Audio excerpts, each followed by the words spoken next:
Mathematically, this is a very interesting process to decompose it, and for integration it's useful. And in differential equation and Laplace transforms, you see this again to handle in first and second order ordinary differential equation. So it's important. But I started with this thing, something called fundamental theorem of algebra, right? So I was introduced in this way. If I have a polynomial f of x with a real coefficient, then it factors, right? And how does it factor? Bunch of linear factors like this, all linear factors, and some of the linear factor might be equal to each other, right? And lots of quadratic factors as a qm. So linear factor typically looks like x minus alpha 1, and here maybe looks like x minus alpha n, right? How does a typical quadratic factor look like? I have to throw in some leading coefficient. Quadratic factor look like x squared plus, let's say, beta 1, x, and then gamma, let's say k. Right? This is typical quadratic equation with a coefficient. So all of them look like this. So fundamental theorem of algebra says they're all real numbers, alpha 1 and alpha n, and beta k and alpha gamma k, so that it factors like this. But actually writing down this number alpha n alpha, this coefficient in exact form is impossible, but we can calculate all this one approximately. That is possible. Okay.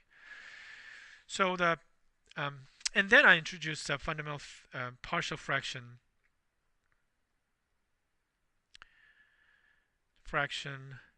decomposition theorem, I think.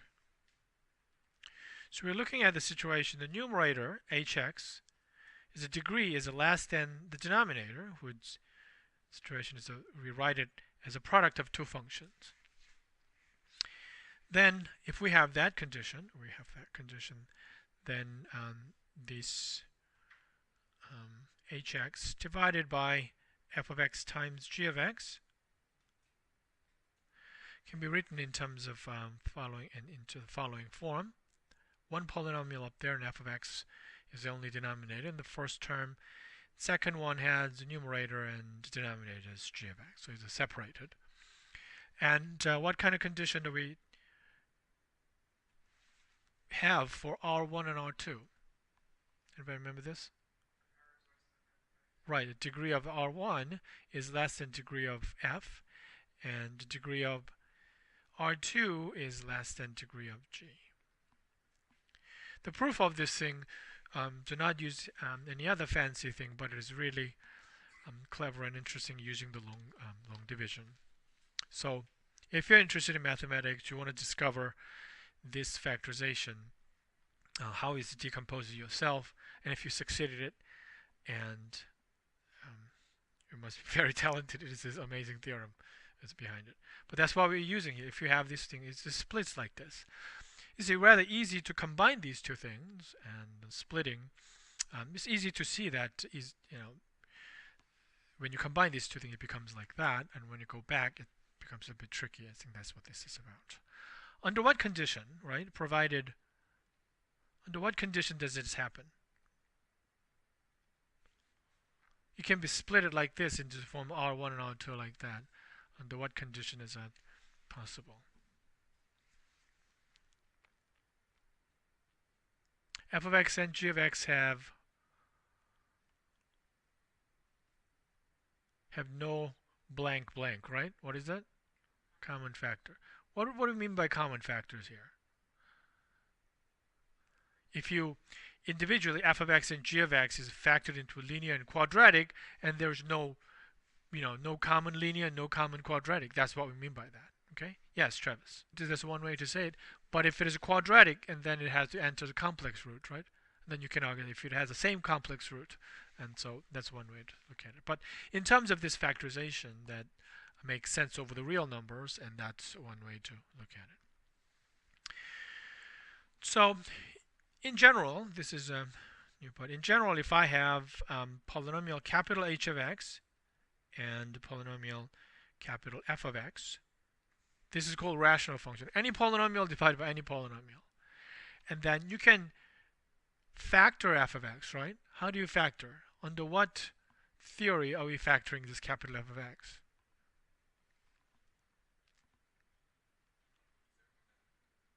Yeah, fundamental theorem of algebra. It says it can be factored, right? If you have any polynomial, degree 100, degree of whatever, it'll factor into a product of linear and product of quadratic. So they factor like that. So let's say here's a factor. So you factored it. So let's say have lots of factor, repeated factor, and some of the q1 and q2s are equal to each other and things like that. But do you think you can group it?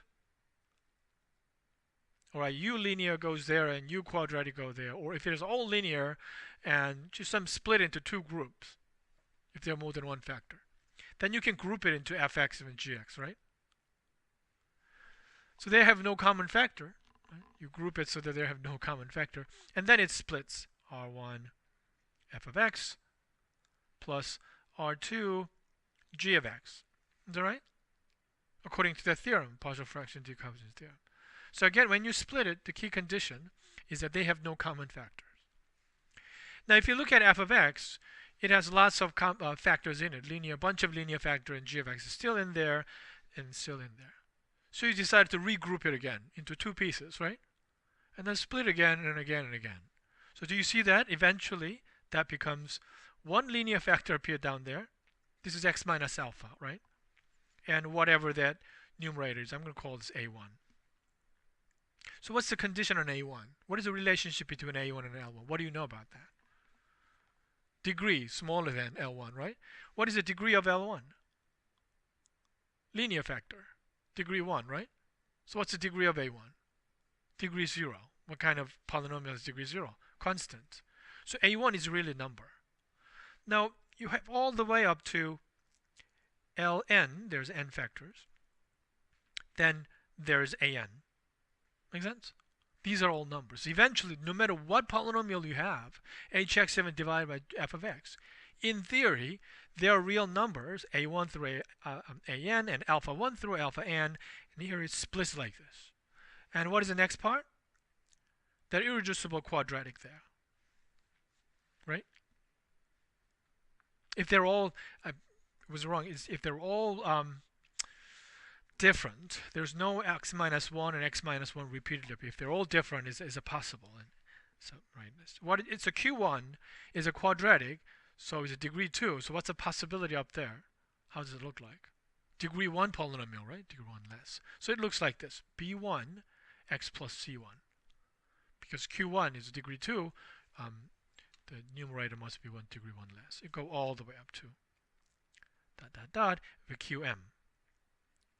And bm x plus cm. If no repeated factors. If there's no repeated factors, this fundamental theorem algebra and partial fraction decomposition theorem itself, this two thing implies that it splits completely like that, right? And our job today is figure out what those numbers are. So don't ask why this is so. It is the consequence of these two theorems. Just focus on figuring out these coefficient a's and b's and c's, okay? Yes. Suppose you end up at f of x became x minus 1 raised to the third power, right? Now, if you look at f of x, there's no longer there's a split that is possible to two different common, relatively prime, no common phase. Not possible, right? So is where it stops. But if there's no repeated factor at all, and you can kind of see that you can continue split it down to that position. Okay? If it is a repeated factor, and when we hit the example, I'll explain how to handle that as well. Yes. Because that's why I had to pose a condition, which I didn't say that. That's a reasonable question. H of x degree less than f of x. Then there's no need to do the long division. The degree of hx is already less than degree of g. If the degree of hx is larger than degree of f of x, and yes, we'll do the long division. So we pull out the quotient as a polynomial and deal with only the remainder in the numerator. It's a good point. Okay, so usually we do the partial fraction decomposition to what form? One polynomial divided by another polynomial, where the numerator has a smaller degree than the denominator. Then partial fraction. If not, do the long division and reduce it to this case. All right, so example. I mentioned that if I have, oh yeah, I split it when there's no common factor, but when you get down to something like this, how are you going to split it further, right? Turns out this is one way you can do this. X minus 1 squared, and x minus 1 the third power squared. This is all the best you can do. Decompose it. The good thing is that this numerator is all number a1, a2, a3. Okay? That's the theory. So why a1? You can have the numerator that's the less than the degree of an irreducible factor down there. It's a repeated factor. What is the irreducible factor? Irreducible factor is x minus 1. That's the irreducible factor that's involved in repeated. So numerator can be filled up with this degree less than irreducible factor. So if you believe this one's true, and the next job is just figure out this ABC in there. So I'm going to change to ABC. No, it doesn't matter like that. So I'm doing this calculation to show you how to quickly find A1 and A2 and 3. At the same time, that explains why it factors like that. So let me go back. How did I explain this one factors like this? Why is this one factor neatly like this? That was a consequence of partial fraction decomposition theorem. It says it factors like this, right? And we figured out what ABC is. And here, everybody asks the same question. Why does it factor like this? Then I'm answering at the same time. I'm computing this value at the same time. All right? So here's how it goes. 3 x plus 1. Let me raise it to the square. It's more fun. So I'm changing that problem to 3x squared. So it's a degree 3 down there, right? What is the degree up there? Degree 2. So we're still keeping that relationship, small less than. If it is higher, then you have to factor it out. So 3x squared and 1 is there. And I'm about to divide it x minus 1 and figure out what the quotient is. And how does the remainder look like? The remainder should be a number, right? So I'm going to call that R1. Do you know how to do this calculation? What division is that? It's a synthetic division, right? So we write down dividend. What's the dividend? What are we, dividing? 3x squared? 3 is a coefficient of x squared. What is the next coefficient? It's a 0, right? What is the next coefficient? It's 1. What is our divisor? X minus 1, right? So this is the coefficient of x squared. This is the coefficient of x. And this is the coefficient of 1. Our divisor is x minus 1. You write down the 0 of the divisor. And then you divide it. What is it? 3 multiply 3, right? And add these two numbers, 3, and you write that down here as a 3, and add them as a 4. So where does a 4 go? 4 is the remainder, right? And so that's going to be our 4. Does that make sense? What do we do with that 2? That makes the Q1 here. This is a Q1. What is that Q1? 3x plus 3. That's what that is. Yes, Sabrina. You write down the coefficient in order and make sure if there's a missing coefficient, you have to write it like this. Degree 2, 3 coefficient. Degree 5, 6 coefficient, and so on. So I write down the coefficient of 301. And this 1 came from the number that makes the divisor, which is always linear, 0. So if you see x plus 1, you write down minus 1.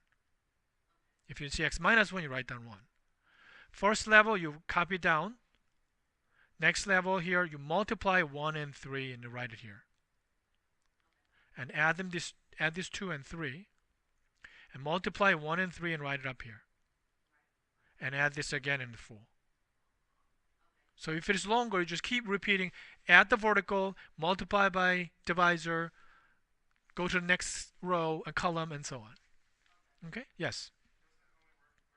For linear, synthetic division is only for linear divisor. If it is not linear divisor, like x squared plus 1, you have to do long division. Yeah. That's another good point. But right now we're dealing with a linear factor, so that's why we're using synthetic division. Yes, bro. No, after you multiply this out, it becomes quadratic, right? The q itself is linear. I don't think I quite understood your question. No. It's a quotient. Sorry about that. I thought about that one. My confusion will come. This q is representing for quotient, right? Not the quadratic factor in fundamental theorem algebra. All right. Well, so that clear up. So what you can do is that you can write down 3x squared plus in that form. All right. So I'm going to show you in the first level. All right. What we just did is that 3x squared is replaced by x minus 1 times 3x plus 3 plus 4. Isn't that what we just did? Right? Correct? You can now split it because there's x minus 1 kicked in. So if you do that, you have the following. 3x plus 3. What's the denominator under 3x plus 3 if you split it? How about this one? 4 divided by x minus 1 cubed. Do you see that terms coming when you split it into two terms? Yes, Sabrina.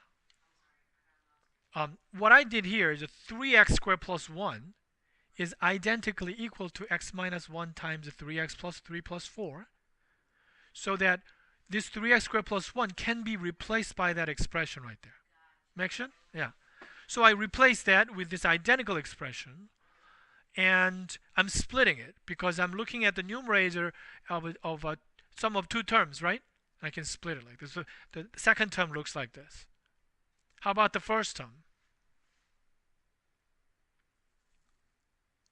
What's the denominator? 3x plus 3 there. If you group these two, you see cancellation? X minus 1 cancels, right?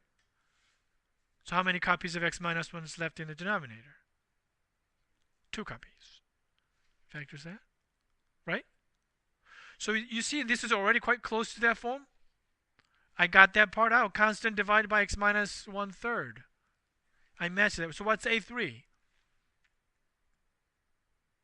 A3 is going to be 4. It kind of matches this term right there, right? If this one also behaves like that.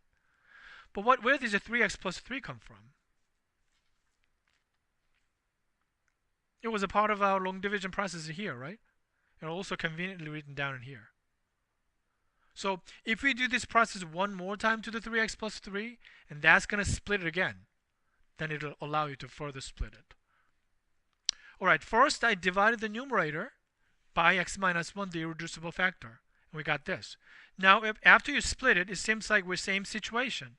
Numerator, you divide it again. Where's the numerator? Numerator is conveniently written here. So I'm going to do that again. 3x plus 3, right? So synthetic division. 3 is down there.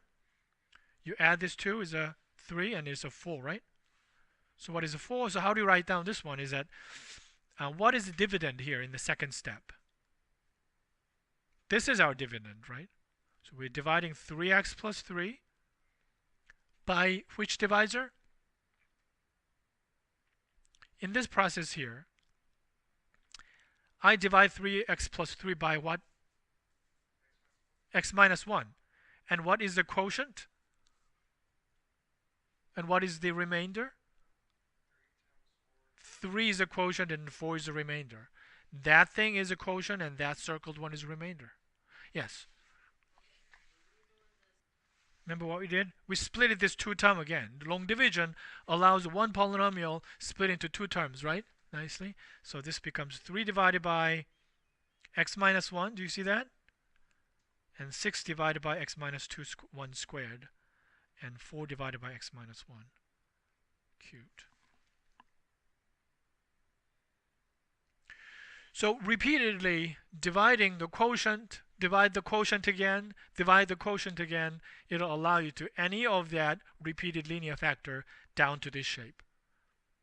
Numerator is always a constant, while denominator is just increasing the power like that.